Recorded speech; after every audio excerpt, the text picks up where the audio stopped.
the majority concluded that Mr. Zuma's constitutional rights had not been infringed. Sisamile isigwebo sezinyanga eziyishumi-5 nokuyisigwebo esasigixatshozwe lo wayengumongameli wezwe uJacob Zuma njengoba ehlulekile ukunxa inkantolo yomthethosisekelo ukuthi isiguqule isinqumo eyayisithathile. UJustice Kgisi uthi iningi lamajaji akule nkantolo lithi kuzobe kufana nokudelela izinkantolo ukuvumela isicelo sikaZuma. The majority of the Constitutional Court finds that Mr. Zuma has not met the statutory requirements of a rescission.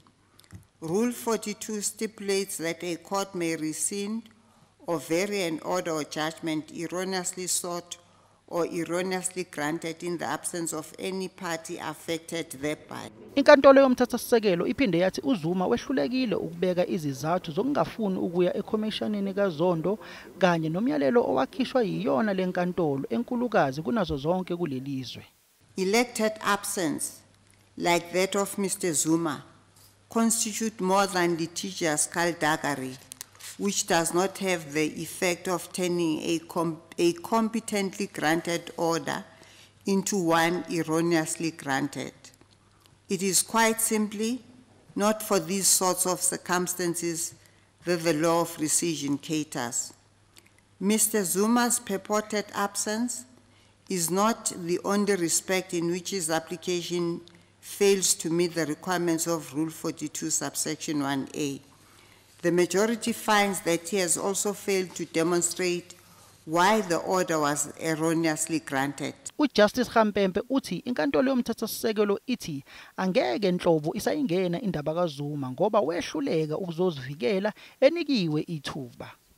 To entertain Mr. Zuma's application in these circumstances would be to permit him to blow hot or cold. It would fly in the face of the interest of justice for a party to be allowed to willfully refuse to participate in litigation and then expect the opportunity to reopen the case when it suits them.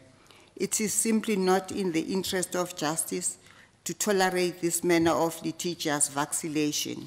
Inkantolo yomthethosisekelo isichithile isicelo solwayengumongameli wezwe uJacob Zuma sokuthi lenkantolo isibuyekeze isinqumo sayo sokumgweba izinyanga eziyishumi-5 ebhadla ejele. Lenkantolo iphinde yathi umnumzana uZuma kumele akhokhele abameli bekhomishana okugwamanda kwamandla kombuso. Ngingusamkele Maseko wezindaba ze-SABC ngibika ngiseGoli.